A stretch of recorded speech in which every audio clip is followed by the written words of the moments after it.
Hello dear students, N के जोशी स्वागत करता है आपका। बच्चों, आज का जो क्लास 10th का सोशल साइंस ज्योग्राफी का जो चैप्टर है आपके सामने है, resource and development. CBSE NCERT वाले बच्चे चैप्टर नंबर 1 की जो स्पेशली तैयारी कर रहे हैं उनके लिए बहुत ही ज़्यादा बेनिफिशियल होने वाला है। सो वीडियो को हम लोग स्टार्टिंग से एंड तक ज़रूर आपको सजेस्ट करेंगे पढ़ने के लिए। सो chapter number 1, resource and development. बच्चों, जैसे कि आपको पता है, आप 6, 7, 8 में भी रिसोर्स के बारे में आप पढ़े हो। अब आप 10th में हो तो आपको थोड़ा सा अपग्रेड होना चाहिए, क्योंकि अब आपको अपडेटेड भी रहना पड़ेगा। थोड़ा इंट्रो हम लोग देख लेते हैं, रिसोर्स क्या होता है। सो जो भी हमारे आसपास पर्यावरण में मौजूद होता है और जो हमारी ज़रूरतों को सेटिस्फाई कर सकता है, उसे हम लोग रिसोर्स या फिर संसाधन कह सकते हैं। रिसोर्स यानी हिंदी में संसाधन। तो रिसोर्स वो हुआ जो भी चीज़ें हमारे आसपास मौजूद है, जिसमें ये कैपेसिटी है जो हमारी रिक्वायरमेंट्स को, हमारी ज़रूरतों को, नीड्स को सेटिस्फाई कर सके, कंप्लीट कर सके, उसे हम लोग रिसोर्स बोलते हैं। जैसे कि हवा है, पानी है, आपके सोइल है, सनलाइट है, ये हमारी ज़रूरतों को पूरी करती है ना। तो इसी वजह से ये क्या हो गए, संसाधन। कौन से हुए? ये है नेचुरल रिसोर्सेज, है ना। तो ये आपको ध्यान में रखना चाहिए। लेकिन रिसोर्स को अब मैंने कहा कि थोड़ा अपडेट और अपग्रेड करना पड़ेगा आपको, इसीलिए टेक्निकल आपके पास में डेफिनेशन होनी चाहिए। देखो, ये तो आपने पढ़ लिया कि everything whatever available in our environment and that can be used to satisfy our requirements is also known as resource। आपने बोला लेकिन that resource should be technologically accessible, मतलब कि भाई तकनीकों से उसे हम लोग अपनी पहुंच के अंदर रख सकते हैं। इसको हम लोग रिसोर्स बोलेंगे। जैसे सोलर एनर्जी है। अब सोलर एनर्जी को, जो सनलाइट है, उसे हमने टेक्नोलॉजी के थ्रू क्या किया, यूज़फुल बना दिया हमारे रिक्वायरमेंट्स के लिए, इन टेक्नोलॉजी की मदद से, जिसके थ्रू हमारे पास में इलेक्ट्रिसिटी घरों में आ जाती है ना। तो यानी कि टेक्नोलॉजी से हमने उसे एक्सेस कर लिया, तो वो हो गया रिसोर्स। और क्या सर? जो इकोनॉमिकली फिजिबल हो। इकोनॉमिकली फिजिबल का मतलब ये हुआ कि आप फाइनेंशियली अफोर्ड कर सको, आपके पहुंच और कैपेसिटी के अंदर होना चाहिए। ऐसा नहीं कि आप तारे जो है ना आसमान के, वो तोड़ के लेके आओ। अब वो इकोनॉमिकली फिजिबल है ही नहीं, भले टेक्नोलॉजी से आप वहाँ पे पहुँच जाओ, लेकिन ये बात सभी के लिए होनी चाहिए, है ना। और तीसरा जो इम्पोर्टेंट की वर्ड्स है वो है कल्चरली एक्सेप्टेबल होना चाहिए। यानी कि आपके आसपास जो माहौल है वहाँ उसे सामंजस्य यानी एडजस्टमेंट किया जा सके, ऐसी चीज़ें होनी चाहिए। तो वो चीज़ें जो हमारे आसपास है, जो हमारी ज़रूरतों को पूरा कर सकती है, जिनमें ये कैपेसिटीज़ है, ये कंडीशंस है कि वो टेक्नोलॉजिकल एक्सेसिबल है, इकोनॉमिकली फिजिबल है और कल्चरली एक्सेप्टेबल है, उन्हें हम क्या बोलेंगे? रिसोर्स। ये आपके माइंड में सेट हो जाना चाहिए बच्चों। The process of transformation of the things whatever available in our environment involve an interdependent relationship between the nature, technology and the institutions। यहाँ पे nature, technology और institution है ना। Human beings interact the nature through technology। हम हमारी technology की मदद से क्या करते हैं? इंटरेक्ट करते हैं नेचर से। ये देखो, ये जो ज़मीन है ये आपको नेचुरली रिसोर्स या नेचुरल रिसोर्स आप बोल सकते हो। अब हमने टेक्नोलॉजी के थ्रू यानी स्किल के थ्रू हमने क्या किया? यहाँ पे प्रोडक्शन कर दिया तो हमने क्या किया? इंटरेक्शन किया। तो इस तरह से इंटरेक्शन हम लोग करते हैं। कौन करते हैं? Human being. And also create institution to accelerate their economic development. और इससे इकोनॉमी अच्छी हो जाएगी उस फार्मर की, है ना। तो ऐसे हम लोग कर सकते हैं। यानी human beings are also very important factor of the resources, because resources are a function of human activities, like you can see जो आयरन और है उसका आयरन बनना ह्यूमन एक्टिविटीज़ में ही आता है ना। So human beings themselves are very essential component factors involvement of the resources। They transform material whatever available in our society, our surrounding environment into very useful resources and we use them, है ना। चाहे वो आपके यहाँ देखो, rubber के through हमने इन चीज़ों का यूज़ किया है ना। सो ये वेरी इंपॉर्टेंट क्वेश्चन है बच्चों, थोड़ा सा आप इसको स्क्रीनशॉट के थ्रू आप रख लेना। Very very important IMP question है, सीबीएसई में पूछा जाता है। Now let's talk about the classification of the resources. हमने रिसोर्स की डेफिनेशन क्लियर कर ली है ना। अब हम लोग यहाँ पे क्लासीफाई करेंगे, क्योंकि अलग अलग रिसोर्स होते हैं भाई। अगर जो भी चीज़ जो अवेलेबल है हमारे आसपास, जिसे हम लोग हमारे रिक्वायरमेंट को, नीड्स को कंप्लीट कर सकते हैं, सेटिस्फाई कर सकते हैं, ऐसी तो बहुत सारी चीज़ें, तो उनको कौन कौन सी कैटेगरी में आप उससे सेट करोगे, उसके लिए आपको क्लासिफिकेशन बहुत समझना जरूरी है। तो पहला होता है आपका ओरिजिन, और दूसरा है एग्जॉस्टिबिलिटी, और तीसरा है ओनरशिप, और जो फोर्थ है स्टेटस ऑफ डेवलपमेंट के आधार पर। लाइक ओरिजिन के बेसिस पे हम बायोटिक और अबायोटिक यानी जैविक और अजैविक दो चीज़ों में रिसोर्स को हम क्या कर सकते हैं, क्लासीफाई कर सकते हैं। अब सर बायोटिक कौन सा हुआ, तो थोड़ा सा बायोटिक हम लोग देख लेते हैं। जैसे बायोटिक रिसोर्स वो हुए that can be obtain from biosphere and have life. देखो ये तो बायोस्फीयर जो है ना, वो हमारे आसपास में जहाँ पे भी जीव मंडल है, जीव जंतु रहते हैं, वाइल्ड लाइफ हो गया, एनिमल्स हो गए, और आपके फोना फ्लोरा और वेजिटेशंस, ये सब जहाँ हम लोग आसपास रहते हैं, तो यहाँ पे इसको हम सबको क्या बोलेंगे, बायोटिक नेचुरल रिसोर्सेस, जो नेचर से आता है। ह्यूमन बीइंग कौन सा होगा, biotic human resources.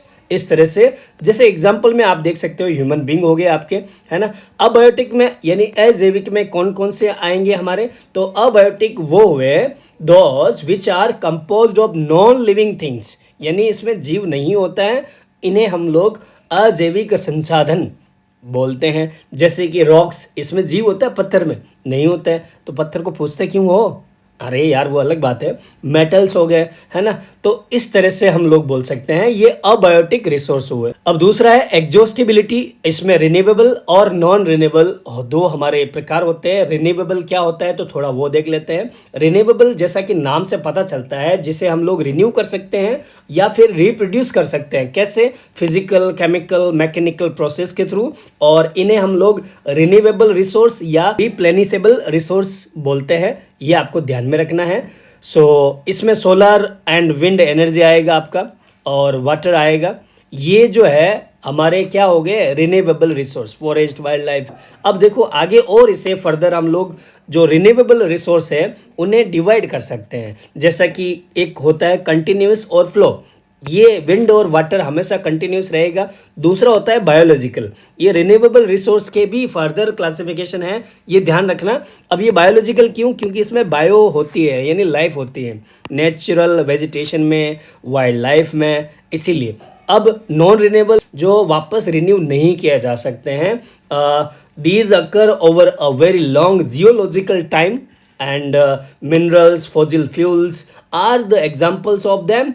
These resources take millions of the years in their formations. जैसे कि एग्जाम्पल्स है, मेटल जो है फिर भी रिसाइकेबल हो जाता है टाइम के साथ में, but some like fossil fuels can not be recycled और reused and get exhausted upon their use. जैसे यूज़ करते हैं, जैसे पेट्रोल हो गया, कॉल हो गया, है ना, तो ये गैस हो गया, तो आपने यूज़ किया, उसको वापस आप नहीं ले सकते हो, है ना, क्योंकि वो एग्जॉस्ट हो जाता है। तो जो एग्जॉस्ट हो जाता है, ख़त्म हो जाता है, नॉन रिन्यूएबल रिसोर्स में आता है। अब ओनरशिप में हम लोग देख लेते हैं, इंडिविजुअल होता है, कम्युनिटी और नेशनल और इंटरनेशनल, ये चार तरह के क्लासिफिकेशन ओनरशिप में आती है। इंडिविजुअल को थोड़ा सा डिटेल में देख लेते हैं। इंडिविजुअल का मतलब ये हो गया कि जो एकदम प्राइवेटली किसी इंडिविजुअल के अंडर में आता है।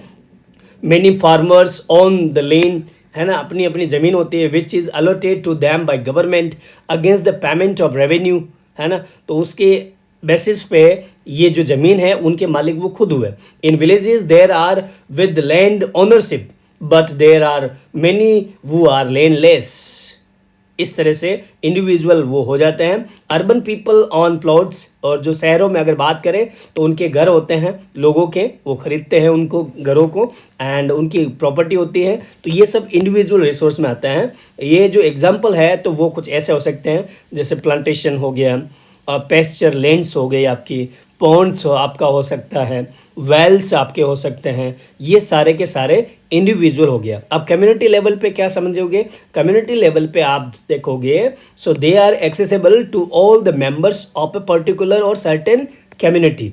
जैसे कि एक विलेज कॉमन हो गया आपका, पूरा गांव में जो ग्रेजिंग ग्राउंड है वो पूरे गांव वाले यूज कर सकते हैं, ठीक है। फिर एक बुरियल जो ग्राउंड्स होता है यानी शमशान घाट, कब्रिस्तान, तो उसमें सभी लोग यूज़ करते हैं ना, जो गांव वाले होते हैं। विलेज का जो तालाब है, गांव का तालाब पोखर, तो वो सभी गांव वाले यूज़ करते हैं। और शहरों में अगर बात करते हैं तो पब्लिक पार्क हो गए आपके, सभी यूज़ करेंगे। फिर पिकनिक स्पॉट्स आपका हो चुका है, प्ले ग्राउंड्स आपका हो चुका है। ये सारे के सारे आपके कम्युनिटी के एग्जाम्पल्स है, ओनरशिप पे बेसिस पे ये भी रिसोर्सेज होते हैं। ये क्यों? क्योंकि लोगों की रिक्वायरमेंट्स, ज़रूरतों को पूरा करते हैं। और नेशनल में अगर बात करें तो एक सरकार के अंडर में या फिर एक गवर्नमेंट के अंडर में या नेशनल गवर्नमेंट के अंडर में होता है। Technically all the resource belong to the nation. The country has legal powers to acquire even private property for the public good. You might have seen roads, canals, railways being constructed on the fields owned by some individuals. ये चीज़ें आपने देखा होगा, है ना।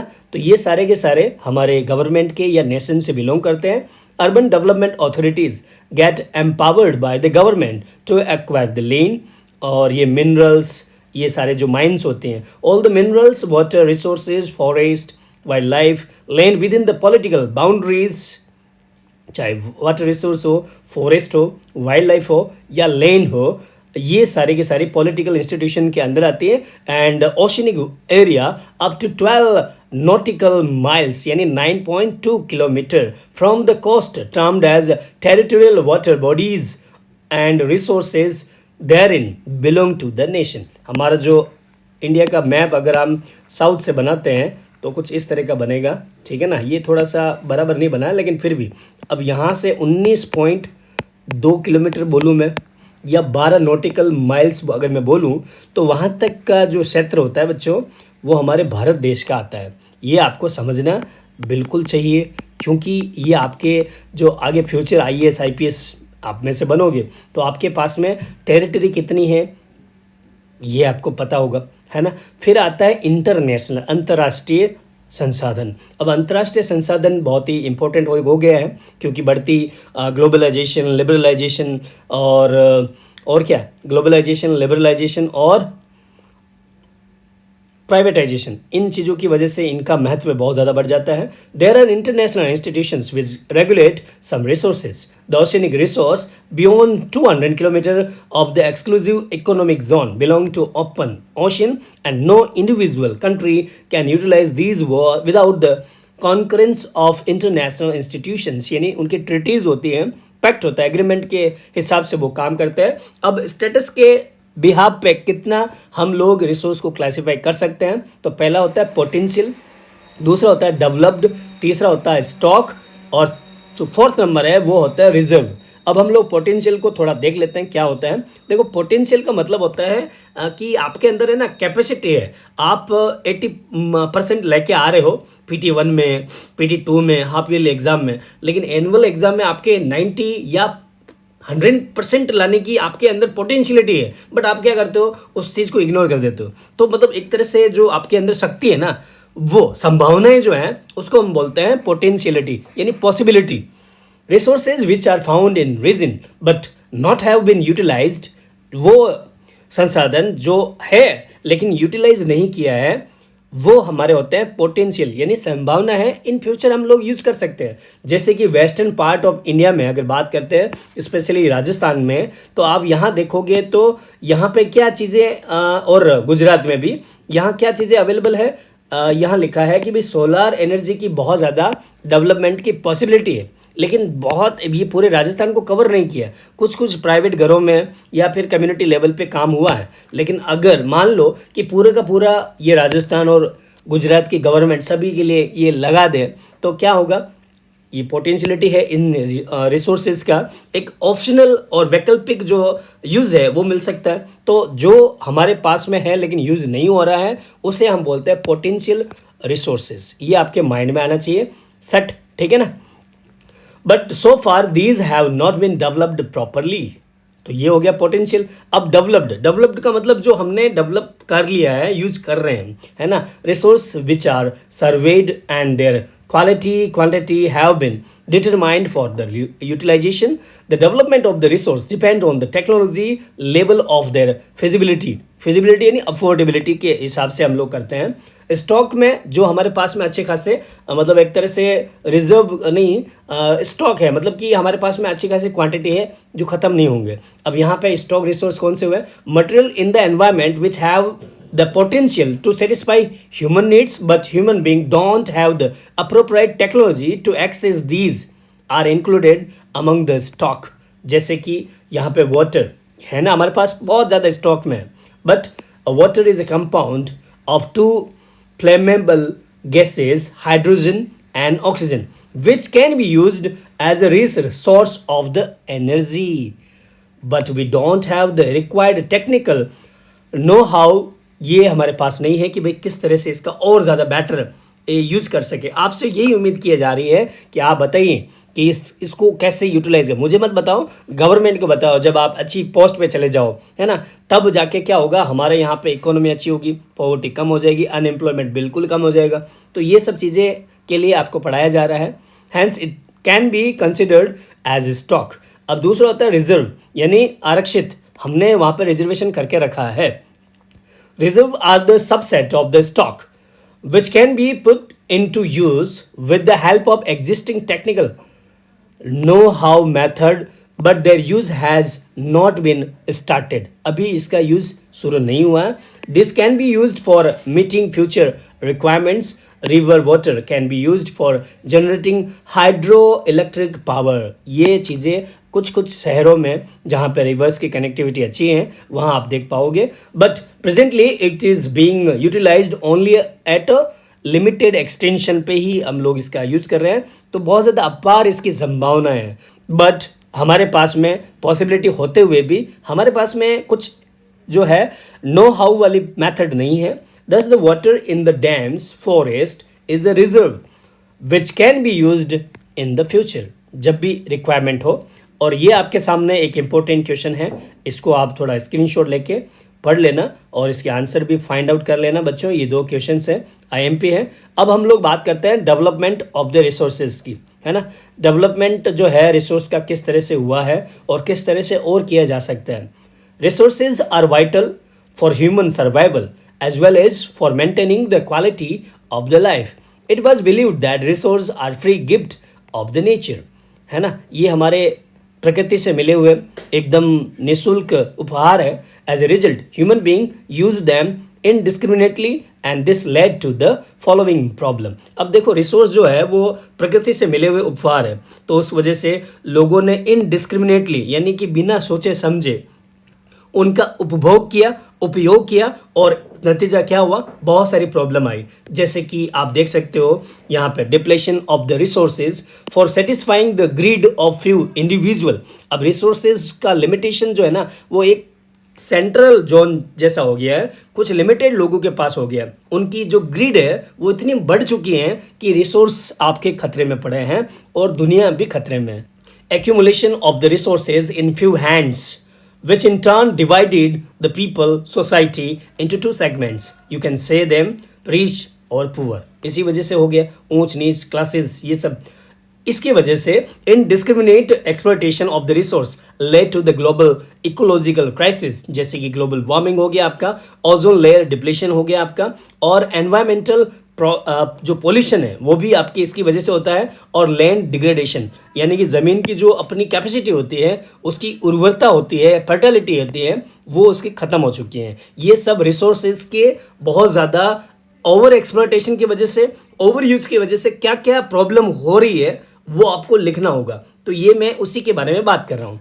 N equitable distribution of the resource has become essential for a sustained quality of life and global peace। if the present trend of the resource depletion by a few individuals and countries continue, अगर ये इस तरह का ही चलता रहा कि resource का बहुत ज़्यादा ओवर एक्सप्लोटेशन हो रहा है, ओवर यूज हो रहा है, तो धीरे धीरे हमारे फ्यूचर के लिए जो फ्यूचर प्लानिट है उसके लिए भी खतरा हो सकता है। इसीलिए इस खतरे को हमें निपटाना है। Therefore, resources of planning is essential for sustainable existence of all form of life. So sustainable existence is a component of sustainable development. क्या है थोड़ा सा देख लेते हैं। sustainable development, sustainable economic development means development should take place without demanding the environment, ये भी आपको पता होना चाहिए।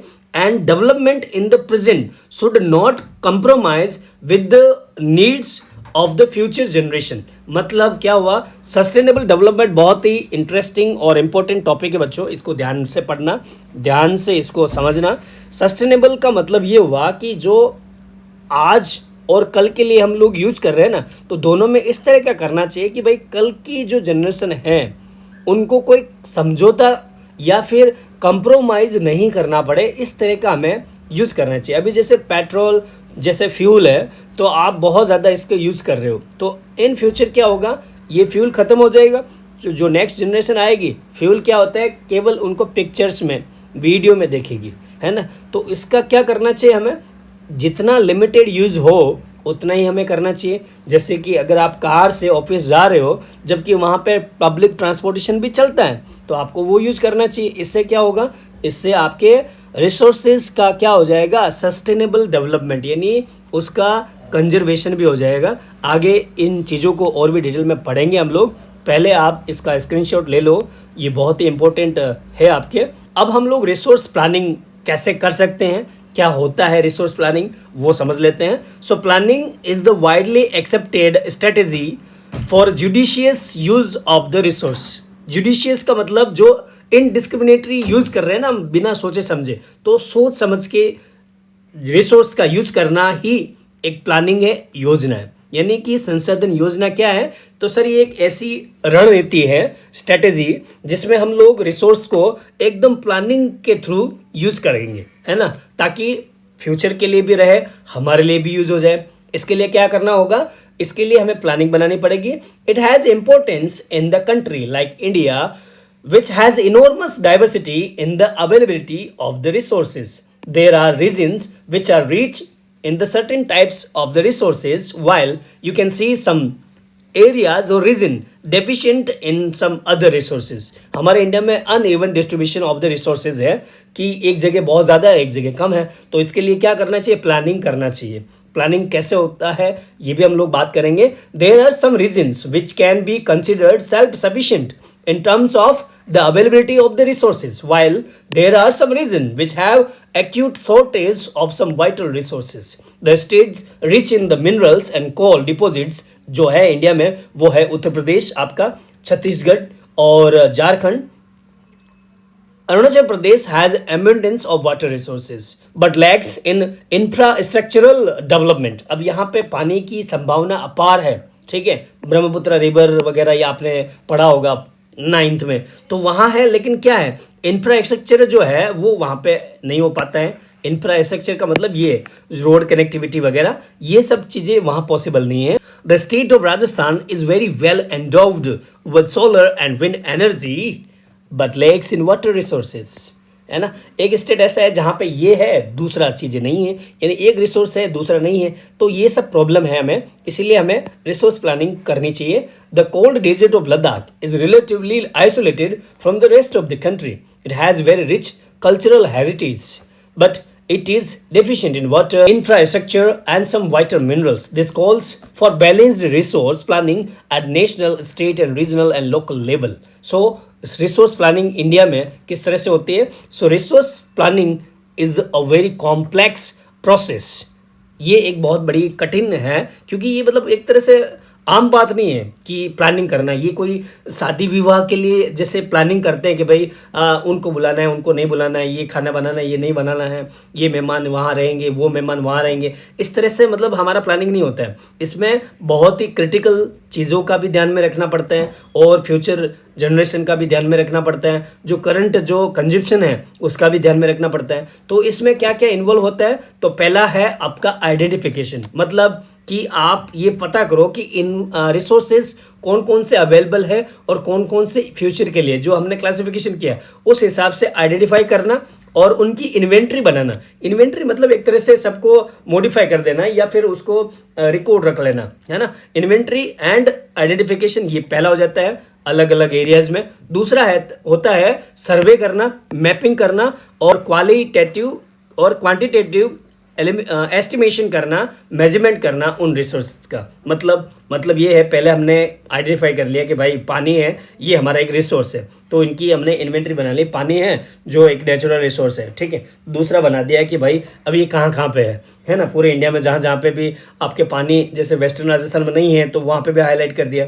इस तरह से हमने सर्वे कर दिया, मैपिंग कर दिया, उसकी क्वालिटी क्वांटिटी ये सब कुछ हमने एस्टिमेट लगा दिया उनका, है ना। और तीसरा है बेहद इम्पोर्टेंट, वो ये है कि हमें एक डेवलप करना प्लानिंग स्ट्रक्चर को, जिसमें अप्रोप्रिएट टेक्नोलॉजी होनी चाहिए, स्किल होनी चाहिए, इंस्टीट्यूशनल जो अरेंजमेंट्स है किस तरह से इम्प्लीमेंट करने वाले हैं डेवलपमेंट प्लानिंग को, ये सब हमारी रणनीतियाँ होनी चाहिए।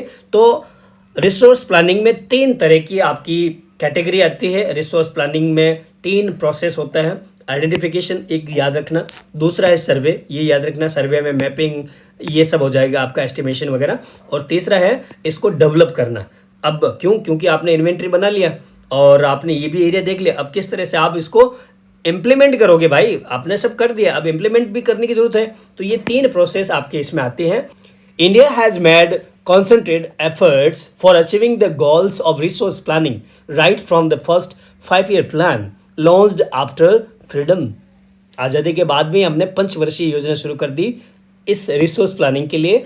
The availability of the resource is the necessary condition for the development of any region, but mere availability of the resource in the absence of corresponding changes in the technology institution may hinder the development. यहाँ कहना ये चाहता है कि भाई resource है आपके पास में, लेकिन उसका यूटिलाइज कैसे करें वो नहीं पता है, टेक्नोलॉजिकली एक्सेस कैसे करें ये नहीं पता है, तो इसका मतलब वहाँ पे हमारी डेवलपमेंट पे हिंडर हो सकता है, प्रॉब्लम हो सकता है, ये हमारी प्रॉब्लम को रोक सकता है। जैसे कि सोलर एनर्जी की अपार संभावना है राजस्थान में, है ना, तो वहाँ पे डेवलपमेंट नहीं हो पा रहा है ना। तो क्योंकि हाउ नो जो मेथड है वो हमें नहीं पता है। There are regions in our country that are rich in the resources, but these included in economically backward regions like Chhattisgarh, Jharkhand, यहाँ पे अपार संभावना है लेकिन यहाँ पे पॉसिबिलिटी नहीं है या प्रॉब्लम्स हैं। On the contrary there are some regions which have a poor resource base but they are economically developed, जैसे मुंबई, है ना। So the history of the colonizations reveals that rich resource in colonies were the main attraction for the foreign invaders. It was primarily the higher level of the technological development of the colonizing countries that helped them to exploit resources of other regions and establish their supremacy over the colonies. Therefore, resources can contribute to the development only when they are accompanied by appropriate technological development and institutional changes. ये changes भी होना चाहिए और technological development भी साथ साथ चले तो रिसोर्स अच्छा आपके लिए हो सकता है। India has experienced all this in different phases of the colonisations, ये हमने भारत ने बहुत ज़्यादा ये अनुभव किया। Therefore, in India, development in general and resource development in particular does not involve the availability of the resource, but also the technology, quality of human resource and the historical experiences of the people. ये सब चीज़ें भी बहुत ज़रूरी होती है। ये आपका इंपॉर्टेंट ये क्वेश्चन है, इसको आप स्क्रीनशॉट ले लेना और रिवाइज करना, आंसर के साथ में है। ये दूसरा क्वेश्चन है, ठीक है। फिर अब हम लोग बात करते हैं कंजर्वेशन कैसे कर सकते हैं रिसोर्सेज का। तो यहाँ पे रिसोर्स जो है वो वाइटल है हमारी डेवलपमेंटल एक्टिविटी के लिए, बट इरेशनल कंजप्शन यानी कि बिना सोचे समझे हम लोग उसका उपभोग और यूज कर रहे हैं और ओवर यूटिलाइजेशन कर रहे हैं, ओवर यूज कर रहे हैं, उसकी वजह से socio economic environmental degradation problem challenges हमारे सामने आए हैं, जो हमने पहले भी पढ़े हैं, है ना। तो इन प्रॉब्लम को दूर करने के लिए हमें रिसोर्स का कंजर्वेशन यानी संरक्षण करना चाहिए, प्रोटेक्शन करना चाहिए। इसके लिए अलग अलग लेवल बना के हमें इसको बचाना चाहिए। This had been in the human concern of the leaders and thinkers in the past as well. Gandhi ji बोला करते थे there is enough for everybody's need, मतलब कि हमारे यहाँ पे देश में सबकी ज़रूरतों के लिए पर्याप्त मात्रा में सब कुछ अवेलेबल है, but not for anybody's grid, लेकिन किसी के लोभ और लालच के लिए नहीं।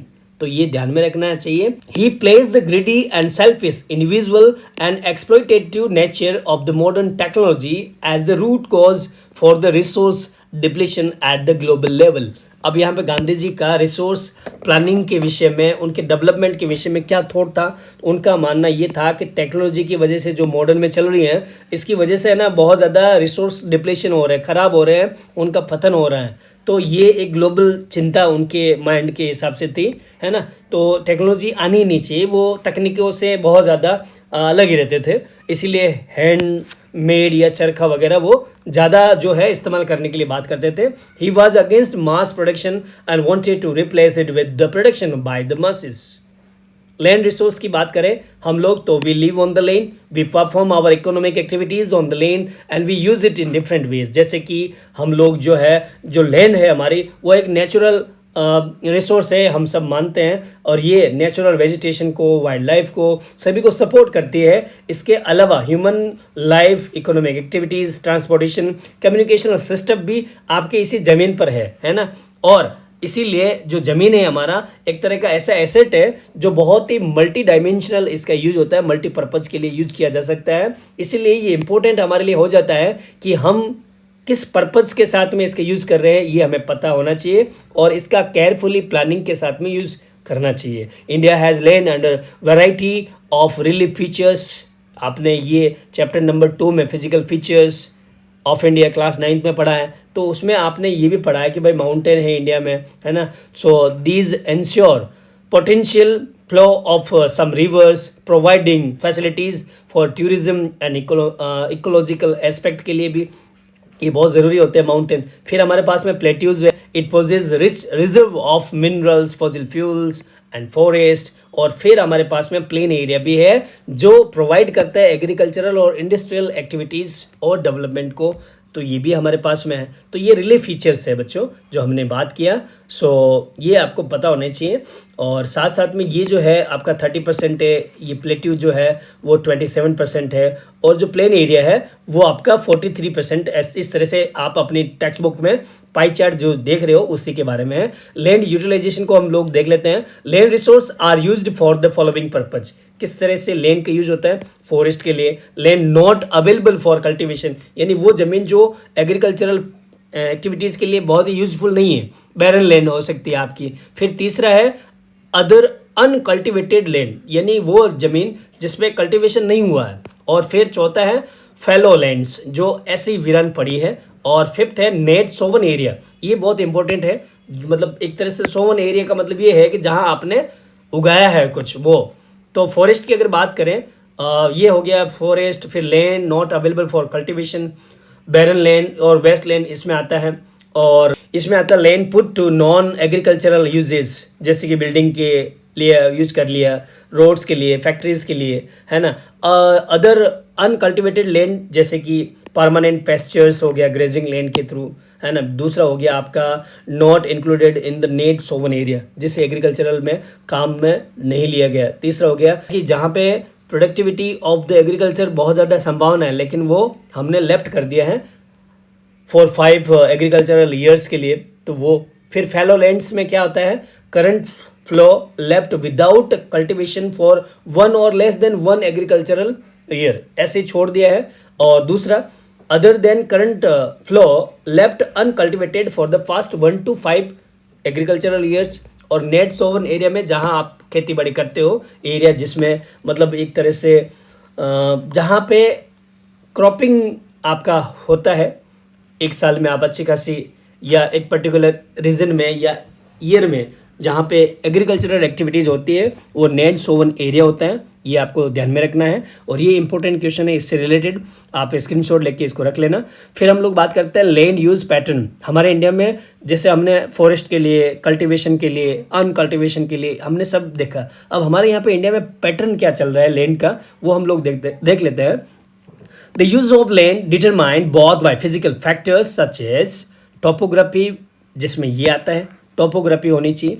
दूसरा है हमारा सॉइल, ये सब इस टोपोग्राफी में आता है। As well as human factors such as population density, technological capability and cultural and traditional, ये सब चीज़ें हमारे लैंड के फैक्टर से उसकी यूटिलाइजेशन के लिए है ना, ये आपको पता होना चाहिए। Use of land is determined by, अब ज़मीन का यूज़ किस तरह से होगा ये डिटरमाइन करने का कुछ फैक्टर होता है। कौन कौन से, कि भाई फिजिकल फैक्टर, पहले ये फैक्टर होते हैं डिटरमाइन करेंगे। फिजिकल फैक्टर में कौन कौन से होंगे, तो आपकी टोपोग्राफी, जिसमें हमने क्या पढ़ा, प्लेन एरिया हो गया, माउंटेन हो गया, प्लेट्यूज हो गया, ये सब फैक्टर्स है फिजिकल, है ना। और साथ साथ में क्लाइमेट, है ना, क्लाइमेट भी फिजिकल फैक्टर है आपका। और certain areas have mild climate and some certain areas have not, यहाँ पे नॉट नहीं है बच्चों तो लगा लेना आप, हैव नॉट माइल्ड क्लाइमेट। अब यहाँ पे कुछ कुछ एरिया में ऐसा है कि जहाँ पे मॉडरेट क्लाइमेट है, कहीं पे मॉडरेट क्लाइमेट नहीं है। राजस्थान में देखो एक्सट्रीम क्लाइमेट वाली कंडीशंस है, तो उसके हिसाब से लोग जो है ना लैंड के यूज़ करने के लिए, फिजिकल फैक्टर भी है ना ये। पंजाब में जहाँ पे माइल्ड क्लाइमेट है तो वहाँ अच्छा खासा है। The land utilisations differ in both the regions, ये भी आपको ध्यान रखना है। और तीसरा जो फिजिकल फैक्टर आता है लैंड को यूज़ के डिटरमिनेशन में, वो है सॉइल का टाइप, किस तरह की सॉइल है, क्योंकि अलग अलग तरह की हमारे यहाँ पे मिट्टियाँ हैं, जो आगे हमारा टॉपिक होने वाला है। So crops also varies from the place to place, इस वजह से अलग अलग जो मिट्टी है, तो मिट्टी के हिसाब से फसलें भी अलग अलग हमारे यहाँ पे होते हैं। तो ये तो हो गया हमारा फिजिकल फैक्टर। अब ह्यूमन फैक्टर में क्या करेंगे, पॉपुलेशन डेंसिटी, यानी कि बहुत ज़्यादा लोग जैसे कि वेस्ट बंगाल में और बहुत कम है आपके अरुणाचल प्रदेश में। Accordingly the economic activities also differ, है ना, वो भी आपके अलग अलग फ़र्क दिखेगा। द अदर फैक्टर्स जैसे कि technological capability, cultural and traditions, ये आपके फैक्टर्स है। अब total geographical area of India is 3.28 million square kilometre, जो हमने पहले भी 9th में पढ़ा। Land use data, however, is available only for 93% of the total area. 100% के लिए नहीं, 7% लैंड अभी भी इस तरह का हमारे पास में डेटा नहीं है, because reporting for most of the north east states except Assam has not been done fully, यहाँ नहीं हो पाई, इस वजह से ये प्रॉब्लम है। Moreover some areas of Jammu Kashmir occupied by Pakistan, यानी पीओके वाला, और चाइना के ऑक्यूपाइड में जो एरिया है, हैव नॉट बीन सर्वेड, इसमें मैपिंग वगैरह नहीं हुई। द लैंड अंडर परमानेंट पेस्चर्स has also decreased. Most of other than the current flow lands are either of poor quality or cost of cultivation such as land is very high. Hence, these lands are cultivated once or twice in about 2 or 3 years, and if they are included in the net sown area, then the percentage of the net sown area in India comes to about 54% of the total reporting area. The pattern of net sown area varies greatly from state to state. It has 80% of the total area in Punjab and Haryana, अगर हम बात करें तो वहाँ पे land का बहुत ज़्यादा यूज़ होता है, एंड लेस देन 10% इन अरुणाचल प्रदेश, मिज़ोरम, मणिपुर और अंडमान निकोबार, यहाँ पे ज़मीनें बहुत कम यूज़ होती है। Forest area in the country is less than the desired 33% of geographical area as it was outlined in the national forest policy 1952 में बोला गया कि भाई 32% हमारा एरिया जो है ना वो फॉरेस्ट के लिए रखना चाहिए, इकोलॉजी बैलेंस के लिए, है ना, इकोलॉजिकल बैलेंस के लिए। It was considered essential for maintenance of ecological balance. The livelihood of the million of the people who live on the fringes of these forest depend upon it. ये important question है आपका, देख के सवाल आप ढूंढ लेना, सवाल लिखा हुआ है इसका, अरे आंसर भी लिखा है सवाल के साथ में। अब a part of the land is termed as the wasteland and land put to other non-agricultural uses. Wasteland includes rocky, arid and desert areas. Rocky ये हो गया, ये arid हो गया, और ये आपका डेजर्ट वाला एरिया है ना। और and land put to other non agricultural में आपके सेटलमेंट, यानी बहुत सारे लोग रहते हैं वो सेटलमेंट। फिर दूसरा रोड ट्रांसपोर्टेशन के लिए, रेलवे नेटवर्क के लिए और इंडस्ट्रीज के लिए, है ना। Continuous use of the land over a long period of time without taking appropriate measurements to conserve and manage it has resulted in land degradation. इस तरह की ज़मीनें हो गई हैं क्योंकि प्रॉपर मेंटेनेंस बिल्कुल नहीं कर पाए। This in turn has serious repercussions on society and the development as well as environment.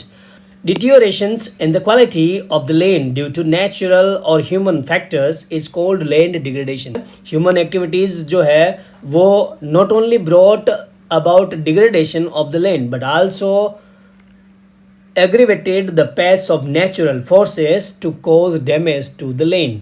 At present, there are about 130 million hectares of the degraded land in India. आज हमारे पास में है ऐसा approximately 28% of it belongs to the category of forest degraded area.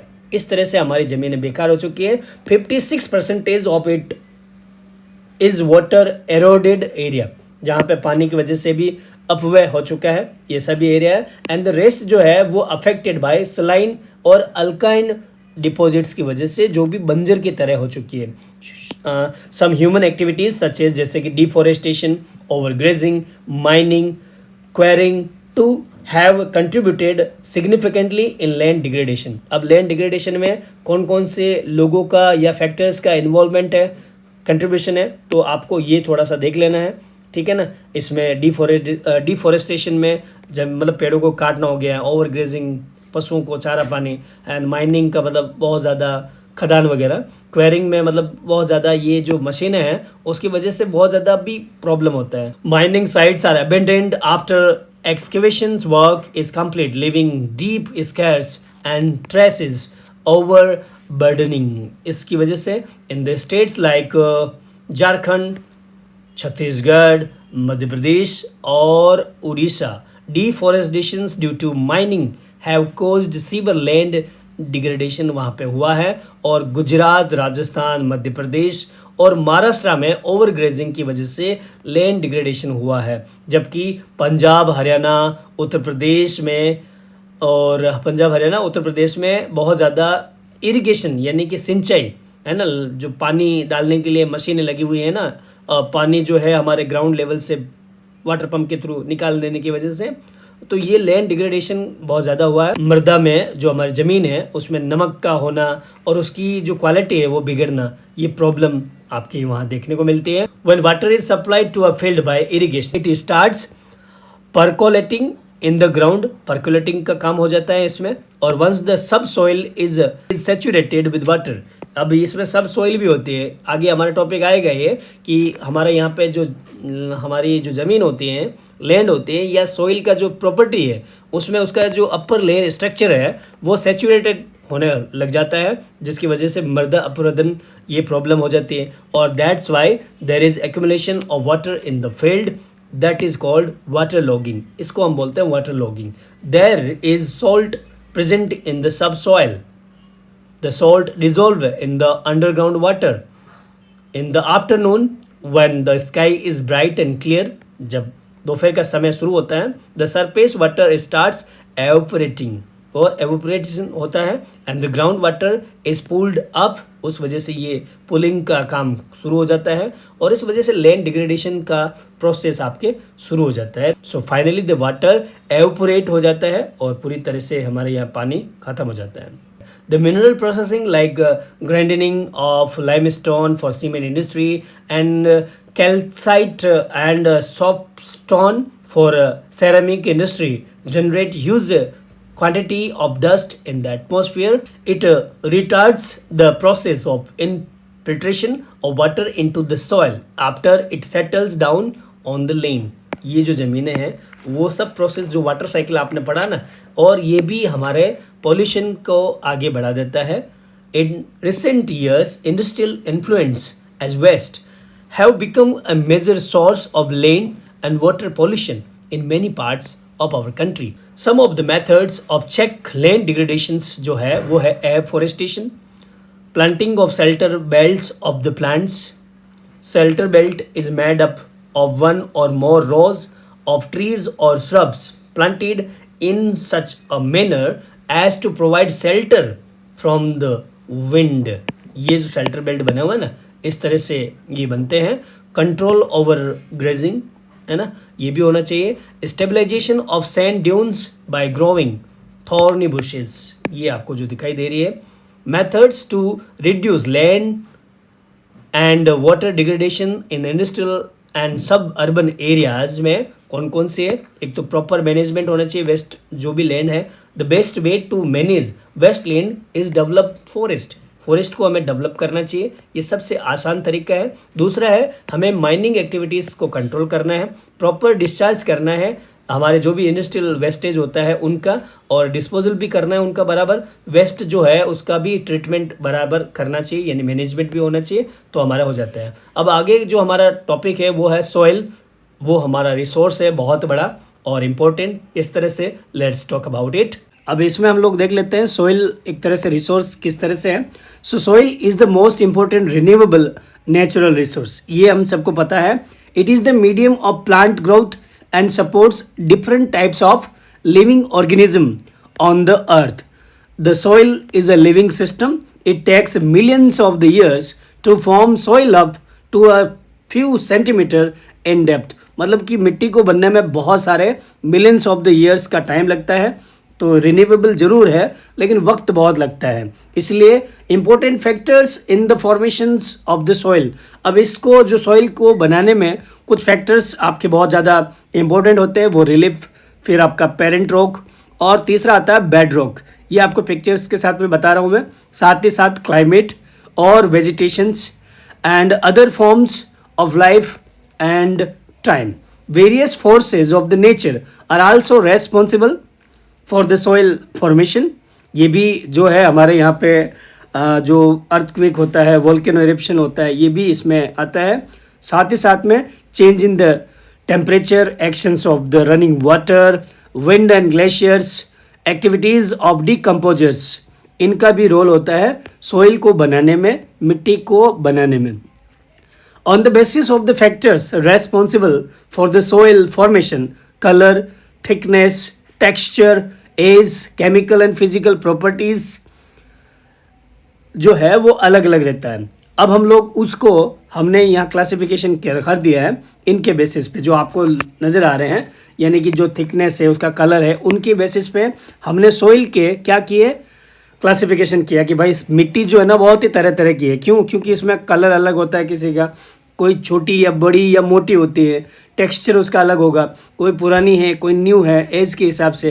Chemical physical properties भी उसकी अलग अलग है. तो on the basis of these all things classification of the soil can be like alluvial soil हो गई, ब्लैक सॉइल हो गया आपका, red and yellow soil, laterite soil और aired soil, forest soil.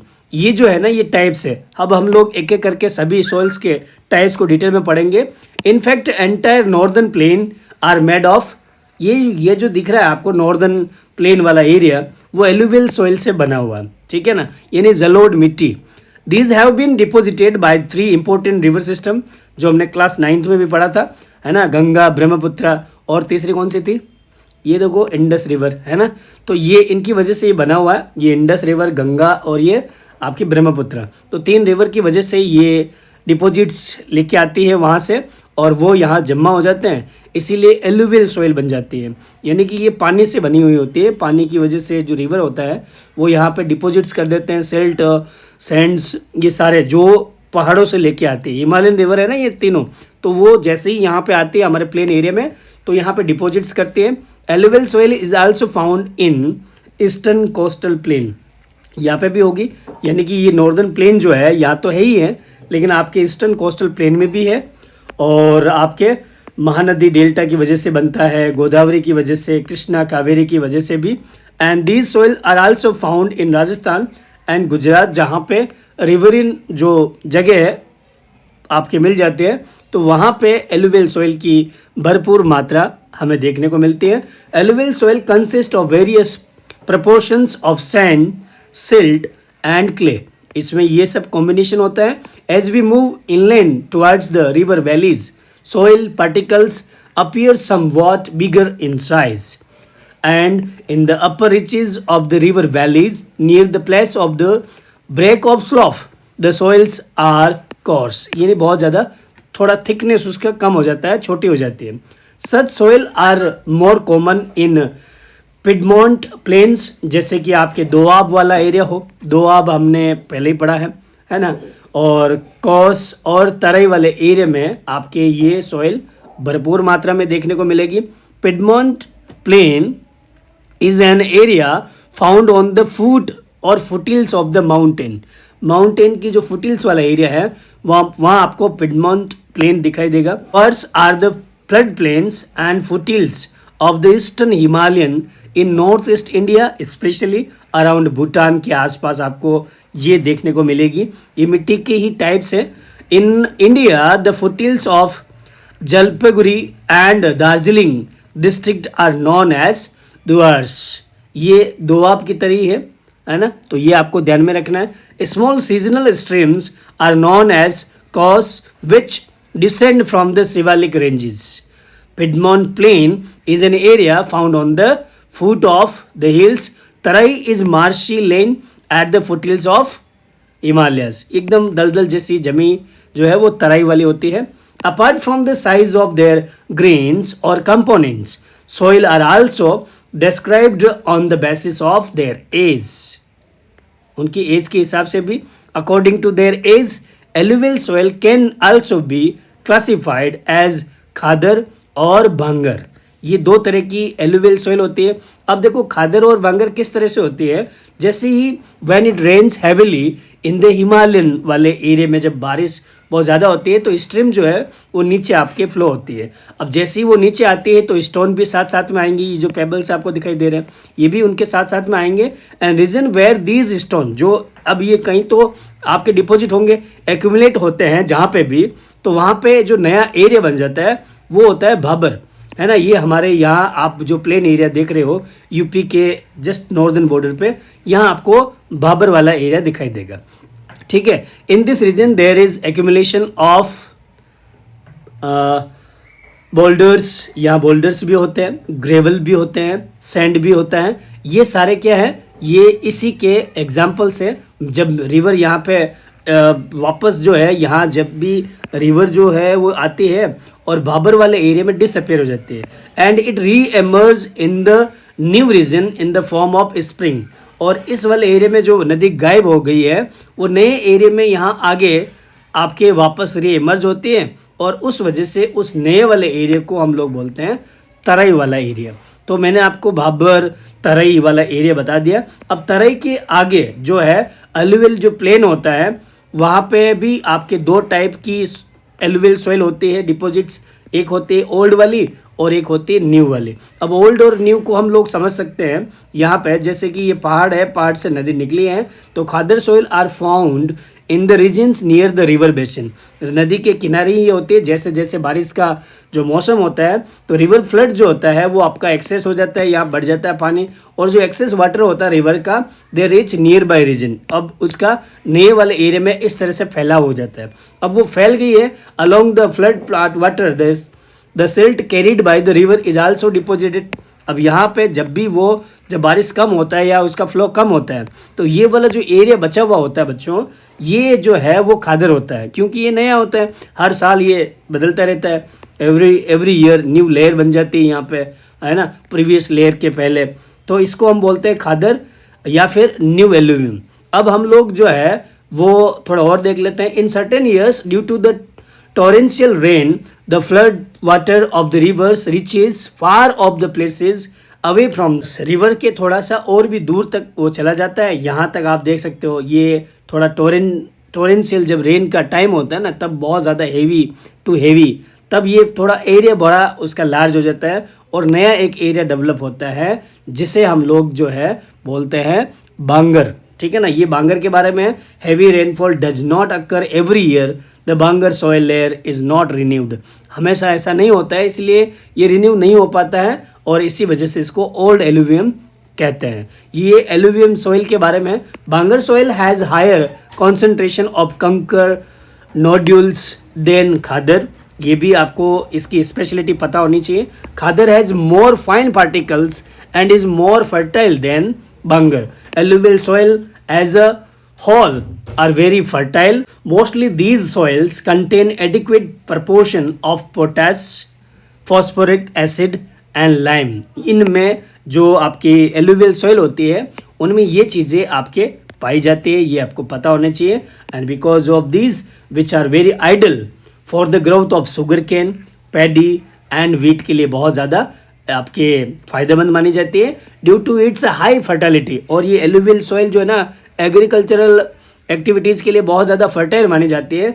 Regions of the alluvial soil are intensively cultivated and densely populated. और यहाँ जो agriculture हमारा कंट्री है, हमारा कंट्री क्या है, एग्रीकल्चरल कंट्री है, उस वजह से पॉपुलेशन भी वहाँ बहुत ज़्यादा निवास करते हैं। Soil in the drier areas are more अल्काइन and can be productive after proper treatment and irrigations.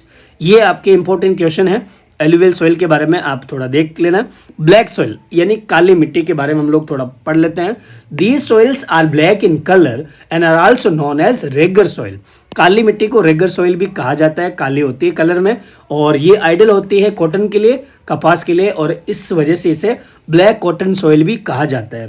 ये आपको पता होना चाहिए। ऐसा माना गया है कि क्लाइमेटिक कंडीशन जब हुआ along with the parent rock material are the important factors for the formation of black soil. Black soil को बनाने में ऐसा माना जाता है कि क्लाइमेटिक कंडीशन और पेरेंट रॉक का जो मटेरियल होता है उसकी वजह से ये इस मिट्टी में कालापन आता है। ये भी आपको पता होना चाहिए। This type of soil is typical of the Deccan trap. और बसल्ट वाले एरिया में जो डेक्कन प्लेट्यू है वहाँ आपको देखने को मिलेगी। इस एरिया में it spreads over north western Deccan plateau and is made up of lava flow. इससे बनी हुई है। और ये कौन कौन से जो रीजन को कवर करती है, तो आपके प्लेट्यू ऑफ महाराष्ट्र और सौराष्ट्र एंड जो मालवा प्लेट्यू है वहाँ पे भी, जो एमपी के आसपास वाला क्षेत्र है, यहाँ आपको देखने को मिलेगी। फिर छोटा नागपुर है आपका प्लेट्यू, यहाँ छत्तीसगढ़ के आसपास, यहाँ पे भी आपको ये जो है काली मिट्टी, काली मृदा, ये देखने को मिलेगी। गोदावरी, कृष्णा, कावेरी, ये रिवर की वजह से भी इनका जो फ्लो है वो आगे बढ़ता रहता है। The black soil are made up of extremely fine clayed material and they are well known for their capacity to hold the moisture.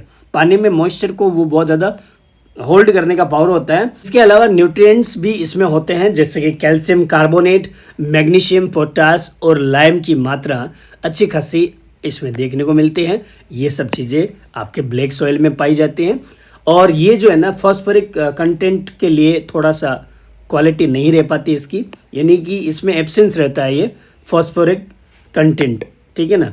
And they develop deep cracks during hot weather and which helps in the proper aeration of the soil. यहाँ पे जब भी dry वाला area होता है या समय होता है उस समय इसमें थोड़ा क्रैक्स हो जाते हैं। These soils are sticky when wet, जब गिल्ली होती है तो चिपचिपी सी होती है, ये becomes difficult to walk on unless tilled immediately after the first shower और during the pre monsoon period. ये ब्लैक सॉइल के लिए इंपॉर्टेंट क्वेश्चन है और विद आंसर ये आपको समझना है। अब रेड एंड येलो सॉइल के बारे में हम बात करते हैं। रेड सॉइल डेवलप होता है due to crystalline igneous rocks की वजह से। एक तो ये वजह है। These soil develop reddish colour, एक तरफ से लाल ये कलर इसमें आता है। क्यों? क्योंकि मतलब इसमें है जो आयरन जो है उसका डिफ्यूजन हो जाता है एंड क्रिस्टलाइजेशन प्रोसेस में, और मेटामॉर्फिक जो रॉक है उनमें। Yellow when occurs in a hydrated form, जब हाइड्रेटेड फॉर्म में होते हैं तब ये येलो में कन्वर्ट हो जाती है।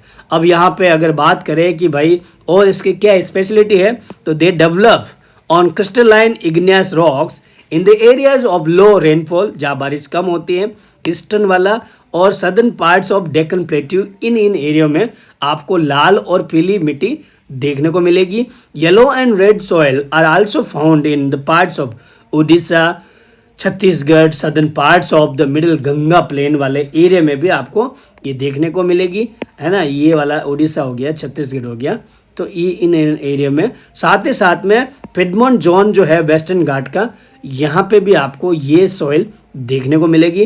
Piedmont refers to the slope which connect the mountain and the plain. अब लेटराइट सॉइल के बारे में हम लोग बात कर लेते हैं। लेटराइट सॉइल भी आपके बहुत ज़्यादा इंपॉर्टेंट मानी जाते हैं। It has been derived from the Latin word later which means brick. Laterite मतलब लेटर, लेटर्स का मतलब हो गया एक ईंट। अब ईंट जैसी मिट्टी आपको ये देखने को मिलती है। Laterite soil develops in the areas with high temperature and heavy rainfall. दोनों चीज़ें हो वहाँ पे आपके ये मिट्टी आपको देखने को मिलती है। Result of intensive leaching due to the heavy rain. Leaching हो जाता है ज़्यादा बारिश की वजह से, इस वजह से ये जो मिट्टी है वो आपकी लेटराइट जैसी कलर हो जाता है, ब्रिक्स की तरह। Due to heavy rainfall the lime and the silica in the lateritic rocks dissolve in the rainwater and are washed away, and humus content of the soil is very low because most of the microorganisms, especially the decomposers like bacteria, get destroyed due to high temperature की वजह से ये destroy हो जाते हैं। Laterite soil जो है वो आपके adequate डोजेस के साथ में अगर हम यूज़ करें, जैसे कि मैन्योर्स और फर्टिलाइजर्स को इस्तेमाल करते हुए, तो कल्टीवेशन के लिए सुइटेबल मानी जाती। दीज सोइल्स जो है आपके कहाँ कहाँ पे है, तो कर्नाटका पे, Kerala, Tamil Nadu, Madhya Pradesh and the hilly areas of Orissa और आसाम वाले एरिया में आपको ये देखने को मिलेगी। आपको ये पता होना चाहिए। After adopting appropriate soil conservation techniques specially in the hilly area of Karnataka, Kerala and Tamil Nadu, this soil is very useful for growing T, coffee और बहुत सारी ऐसी जैसे कैशू, उसके लिए भी बहुत ज़्यादा ये फ़ायदेमंद मानी जाती हैं। ये भी आपके इसमें आ गया, ठीक है ना। तो ये आपको पता होना चाहिए स्पेशलिटी इनकी। और ये केरला, आंध्र प्रदेश, इनमें भी कैशव जो है ना आपके काजू अच्छे खासे यहाँ पे ग्रो हो जाते हैं। और ये इसका इंपॉर्टेंट एक क्वेश्चन है बच्चों, याद रखना। अब हम अराइड सॉइल के बारे में बात करते हैं। अराइड सॉइल जो है ना वो अलग अलग रेंज से होती है, red to brown in colour. They are generally sandy in the texture, उनका सैंडी होता है, रेतीला, और स्लाइन होती है आपके नेचर में। इन सम एरियाज कंटेंट जो है ना सोल्ट का बहुत ज़्यादा होता है, and very common salt is also obtained by evaporating the water.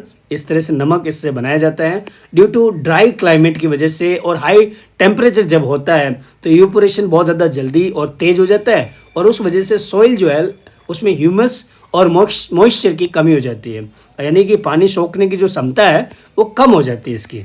अब ऐसी सिचुएशन में आपके lower horizons of the soil are occupied by kankar, उसमें कंकर आ जाता है because of the increasing calcium content downwards. Let's understand soil horizons. अब इसको समझना है तो यहाँ पे देखिए, if you observe a soil section from the ground surface to the hard rock at the depth, you will find different layers. अलग अलग इसमें लेयर है। These layers are called soil Horizons. ये अलग अलग इसमें ये क्या है, ये सॉइल होरिजन्स है। द टॉप लेयर जो है वो the top layer contains litter and roots of the plants, इसमें ये होता है टॉप में। And in the layer below it we can also find partially और टोटली डिकम्पोज्ड ऑर्गेनिज्म या ऑर्गेनिक मटेरियल, ये हम लोग इसमें पाएंगे। और द नेक्स्ट जो लेयर है आपकी ये वाले, इसमें आपके स्मॉल पीस ऑफ रॉक्स देखने को मिलते हैं ये। एंड द लोवेस्ट जो है हमारी ये वाले, ये दैट ऑफ अनवेदर्ड रॉक भी होते हैं ये। Soil with well developed Horizons is also called mature soil, और इस तरह से इसका मैच्योर सॉइल भी नाम दिया गया है। An enormous period of time is also required for the formation of the soil. इसमें बहुत ज़्यादा स्पेशली टाइम लगता है। इन अराइड सॉइल द कंकर layer formations in the bottom Horizons restrict the infiltration of the water, and after proper irrigation these soil can also be useful for the cultivation as we can see in the case of western Rajasthan। यहाँ पे भी इसको use करना अब लोगों ने नई नई जो इरिगेशनल टेक्निक आ गई हैं, कैनल्स वगैरह, इस वजह से पानी अगर आपको मिल जाता है सफिशिएंट, तो इनको भी आप जो आपके फर्टाइल थोड़ा सा तो है लेकिन उसमें फर्टिलिटी अगर है तो इरिगेशन नए नए टेक्निक्स और रिफॉर्म के थ्रू उन्होंने क्या किया, कल्टीवेशन के लिए यूज कर लिया। अब फॉरेस्ट सॉइल के बारे में देखते हैं। These soils are found in the hilly and mountainous areas where sufficient rain forest are also available. The soil texture varies according to the mountain environment where they are formed. जहाँ जहाँ पे भी ये होती है, और ये ज़्यादातर लोमी और सिल्टी होती है वैलीज साइड में। सिल्ट का मतलब हो गया यहाँ पे सैंड, क्ले और अदर मटेरियल जो भी कैरिड होते हैं रनिंग वाटर के वहाँ पे, तो वो डिपॉजिट हो जाते हैं एक सेडिमेंट के through.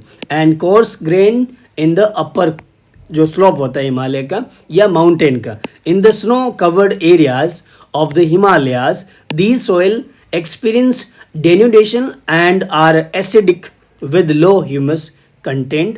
The soil found in the lower parts of the valleys, especially on the river terrace and alluvial fens, are also very fertile. If you observe a soil section from the ground surface to the hard rock at the depth, we will find different layers. अलग अलग इसमें आपको layer दिखाई देगी, है ना। तो ये सब इसमें है। In mountainous areas rivers flow in the gorges, ये जोर्ज बनाती है, ये हमने पढ़ा। But as soon as the river enter the plain, जब भी वो प्लेन एरिया में आती है माउंटेन से होते हुए, जो कि वाइड है area wise, the alluvial carried by the river is abruptly deposited. तो वहाँ पे एलुवियल जो है वो डिपोजिट हो जाता है, जो एक फॉरेस्ट एरिया से या फॉरेस्ट सॉइल से आ रही है। तो ये जो भी डिपोजिट है नया, तो इसको बोलते हैं एलुवियल फैंस। ये आपको पता होना चाहिए। The denudation of the soil cover and subsequently washing down is described as soil erosion. The processes of soil formation and erosion both go on simultaneously. मतलब साथ साथ में ये चलती हैं, ये भी आपको ध्यान में रखना है। And generally there is a balance between the two, दोनों में लेकिन थोड़ा बैलेंस होता है, लेकिन इसके बैलेंस को बहुत सारी ह्यूमन एक्टिविटीज़ ने ख़राब कर दिया। अब कौन सी ह्यूमन एक्टिविटीज़? डिफॉरेस्टेशन, उसकी वजह से बैलेंस टूट जाता है। ओवर ग्रेजिंग जो होता है उसकी वजह से भी, कंस्ट्रक्शन, माइनिंग, ये जो काम चल रहे हैं उसकी वजह से भी, है ना। ये सारे के सारे जो है वो आपके सॉइल इरोजन को बढ़ावा देते हैं। वाइल नेचुरल जो फोर्सेस होती है, ये तो हमने ह्यूमन एक्टिविटीज़ बढ़ा, विंड भी जब होता है, ग्लेशियर्स में, वाटर में, ये सारे के सारे रेस्पॉन्सिबल है इरोजन या इरोजनल एक्टिविटीज़ के लिए। ये आपको अब तक समझना चाहिए। The running water cuts through the clayed soil, ये जैसे कि रनिंग वाटर है तो यहाँ पे ये कटिंग हो जाता है ना, और इसी को हम बोलते हैं गुलीज। ये जो कटिंग हो जाता है रनिंग पानी की वजह से, चलते हुए या बहते हुए पानी की वजह से, the land becomes unfit for the cultivation and is also known as bad land, जो ज़मीन कल्टिवेशन के लिए सही नहीं है। In the areas especially Chambal वाला आप देखोगे वहाँ पे, so that is also called as ravines, ये बेड वाला एरिया है। And sometimes water flow as a sheet over the large areas down a slope, यहाँ पे ऐसा भी होता है। In such cases the top soil is also washed away. अब यहाँ पे अपर जो सीट होती है सॉइल फॉर्मेशन की, वो आपके साथ साथ में चली जाती है, इसको बोलते हैं सीट इरोजन। ये सॉइल इरोजन में अलग अलग आपके फैक्टर्स है। प्लगिंग जो होता है वो आपके एक काउंटर बेड बना के किया जाता है लाइन टू लाइन। सो इससे करने से क्या होता है, it can reduce the flow of water down the slope. जो आपके पहाड़ों से नीचे पानी आता है, तो वहाँ पे अगर काउंटर प्लगिंग आपने कर दी, तो उसकी वजह से क्या होगा कि उसका जो सीट है हमारा अर्थ के सॉइल के लेयर का, फर्स्ट टॉप सीट का, तो वो आपकी इरोड नहीं होगा। इसको हम बोलते हैं काउंटर प्लगिंग। ये होना चाहिए, बहुत ज़रूरी। Steps can also B cut out on the slope making the terrace, इस तरह से भी किया जा सकता है। ये कंजर्वेशन के मेथड्स है। Terrace cultivations restrict erosion. Western and central Himalayas have well developed terrace farming, ये भी लोगों ने किया है। स्ट्रिप क्रॉपिंग, ये इस तरह से।